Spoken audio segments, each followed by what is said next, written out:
Дұрыс айтасыздар. Қазақстанның халық артисі Роза Рымбаева.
тамашаның жанкүйерлері және де нағыз өнерді бағалайтын, құрметтейтін біздің көрермен.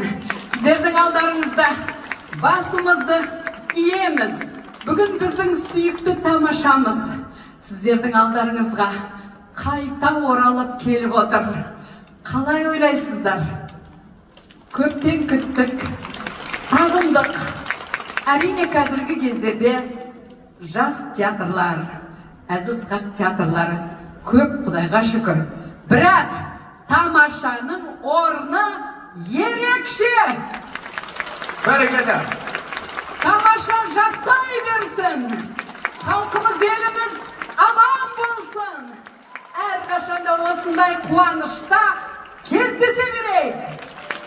Бәрекелді, 45 жыл бойында тамашаның сахнасына махаббаты сөнбеген, басқа театрларға жүрегі бұрмаған Роза Қуанышқызы, қошеметтеріңіз.